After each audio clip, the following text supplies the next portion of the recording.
آه، وجعوني قوي بعد اللي عمله ابن أختي. أنا ما كنتش أتخيل إن ده كله هيحصل أصلاً. طول عمري عايشة حياتي هادية، وعمري ما فكرت إن الحياة ممكن تتشقلب كده. علشان تفهموا القصة لازم أحكي لكم من الأول. أنا اسمي عبير، وعندي دلوقتي 37 سنة. كنت متجوزة مرتين واتطلقت وما عنديش عيال، عايشة وحدي. بشتغل في مجال صعب شوية، هو إني برتب برامج سياحية للأجانب، وبكون مرافقة للأفراد طول الرحلة. طبعًا في منهم رجالة. دماغكم ما راحتش غلط. في أحيانًا ناس بتبقى بتزودها، لكن أنا باعرف أوقّف أي حد عند حدُّه. ما فيش شغلانة الستات مش بتتعرّض فيها لمضايقات. أنا شغلانتي فيها يمكن ضغط زيادة. أولًا لازم أبقى شيك وشياكة على المسطرة، لازم جسمي أكون محافظة عليه أوي، إني أكون هادية طول الوقت، وحتى ولو اتعرّضت لحاجة صعبة لازم أتصرّف بهدوء. ما فيش option إني أنهار ده خالص.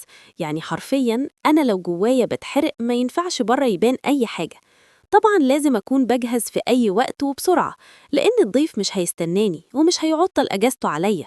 وطبعاً في الشنطة بتاعتي في لبس احتياطي، لأنه ممكن نبقى رايحين مكان، مثلاً رايحين سينما، وفجأة الضيف يقرر إنه عايز يروح بحر ويغير مثلاً في ترتيبات اليوم.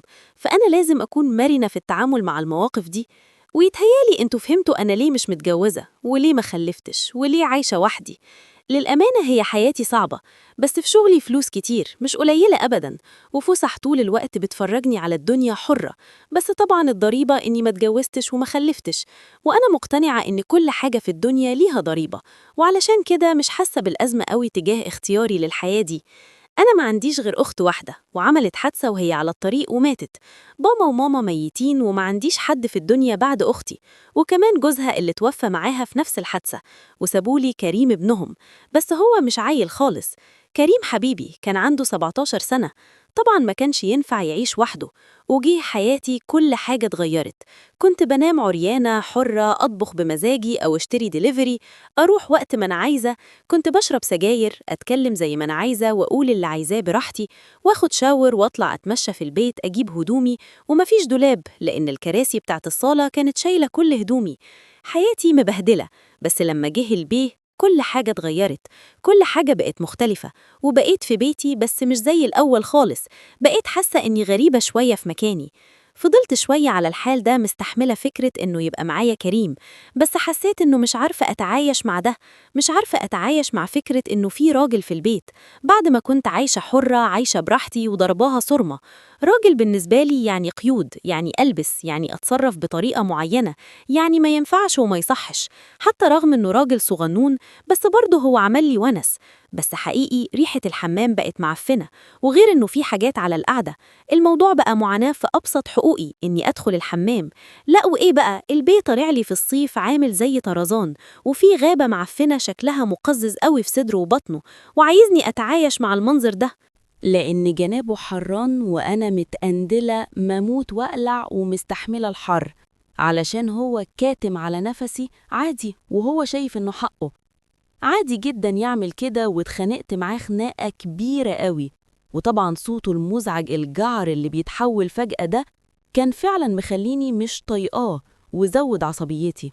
هو قرر إنه يطلع لايف ويحكي للناس على الفيسبوك أنا بعمل إيه معاه، ورأيي في الرجالة، وفكرة إنه البنت اللي بتعيش وحدها فترة وبتتعود على إنها تكون عايشة بأسلوب معين مش هتقبل أبداً إنه يكون في راجل في حياتها أياً كان هو مين. وفتح نقاش بقى عليا كأني حالة، وابتدأ يقول هو منزعج مني في إيه. هو شايف إنه أنا بصحى من النوم أخض، وإني مش منظمة أبداً، كسولة جداً، وإني طول الوقت عايزة أفتح دراما وحاجات مش مهمة أقولها هنا كمان، كفاية اتقالت في اللايف بتاعه. الخلاصة إنه شاركني، وطبعا أصحابه والشباب ابتدوا يهزروا ويتريقوا، واللي يقولك ده تحت باطها تلاقي عنكبوت، واللي يقولك ده أصلها ما لقتش راجل جيبلها راجل وهي هتهدى، وحاجات كتيرة قوي كلها تلميحات تضايق، وكله بيضحك وبيهزر حتى ابن أختي. انتوا عارفين أنا ليه ما اتجوزتش؟ علشان أنا طول عمري بتقيم. أيوة، أهلي كانوا بيقيموني، كل تصرف مني بيتقيم، وأنا دايما مش بجيب تقييم عالي. أنا دايما ساقطة، مستهترة، مهملة، مش حلوة، مش هتكوني ست ناجحة، مش هتعرفي تفتحي بيت، مش هتكوني حتى ولو خلفتي هتكوني فاشلة، ابقي اعملي زي البنات. كلام كتير على مدار سنين طويلة جرحني، ما خلانيش عايزة أقوم أصلاً.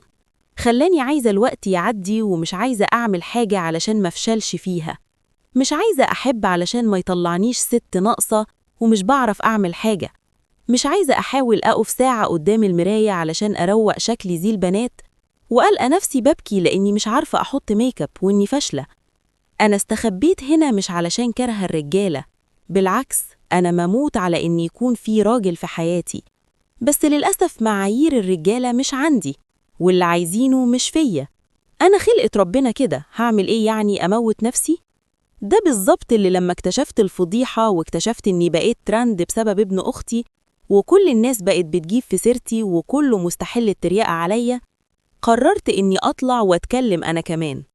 انتوا متخيلين إن الناس كانت واصلة لمنطقة البيكيني ويقولوا حاجات قذرة عني ومش حابة أقول إيه اللي اتقال، وأقول لكم حاجة في منه صح ولقيته تريقة. ده وانتوا مش عارفين حاجة وهاريني تريقة. أمال لو عرفتوا حقيقة هتعملوا إيه؟ أنا مستحيل أقبل إني أدخل راجل يجرحني، لحد ما لقيت كومنت من بنت على اللايف بتاعي: أنا حاسة بيكي جدا، بس عايزة أقولك حاجة، المشكلة مش فيكي. الزلطة ممكن تبقى في إيد واحد مجرد زلطة، وواحد تاني ممكن يخليها عمارة، وواحد تالت ممكن ينحتها ويخليها تحفة فنية. المشكلة عمرها ما كانت في الست، ولا كانت في إنك ما بتعرفيش تعملي، لكن كانت في إنهم ما بيعرفوش يدعموا ويشجعوا ويقبلوا ويساعدوا ويخلوا الجمال يظهر. أنا عايزة أقولك أنا كان عندي مشاكل في النطق من وأنا صغيرة، مش بعرف أنطق صح، مخارج الألفاظ عندي كان فيها مشاكل. وكبرت طبعا المشكلة دي خلتني وحيدة ووحيدة قوي، مفيش أصحاب يعتبر، وحتى اللي قربوا كنت بشوف في عينيهم شفقة، فكنت بهرب. لحد ما في يوم ابن جارنا جه وطلب إيدي، وإحنا صغيرين كنا بنلعب مع بعض، وهو عارف حالتي وهو شخص حنين قوي ومريح، بس أنا رفضته.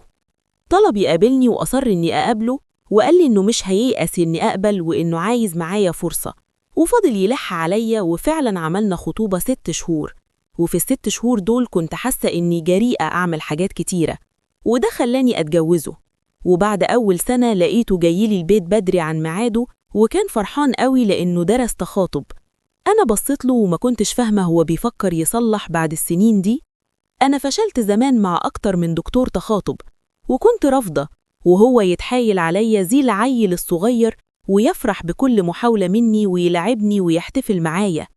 وبعد 3 سنين قدرت أنطق طبيعي وهو ما يقسش مني. وعلى فكرة هو معلمنيش بس النطق، لكن علمني يعني إيه إنسان راجل. أنا بعد التعليق ده ما قريته مش عارفة، حسيت بنغزة. أنا نفسي في ده، بس هو فين؟ حد يقول لي هو فين؟ بس ده كل اللي علقوا ما شموش ريحتها حتى، بس هو فين؟ يا ترى أنا مموت ولاقيه، وساعتها بقى مش عارفة هبقى إزاي والله. بس على فكرة أنا نفسي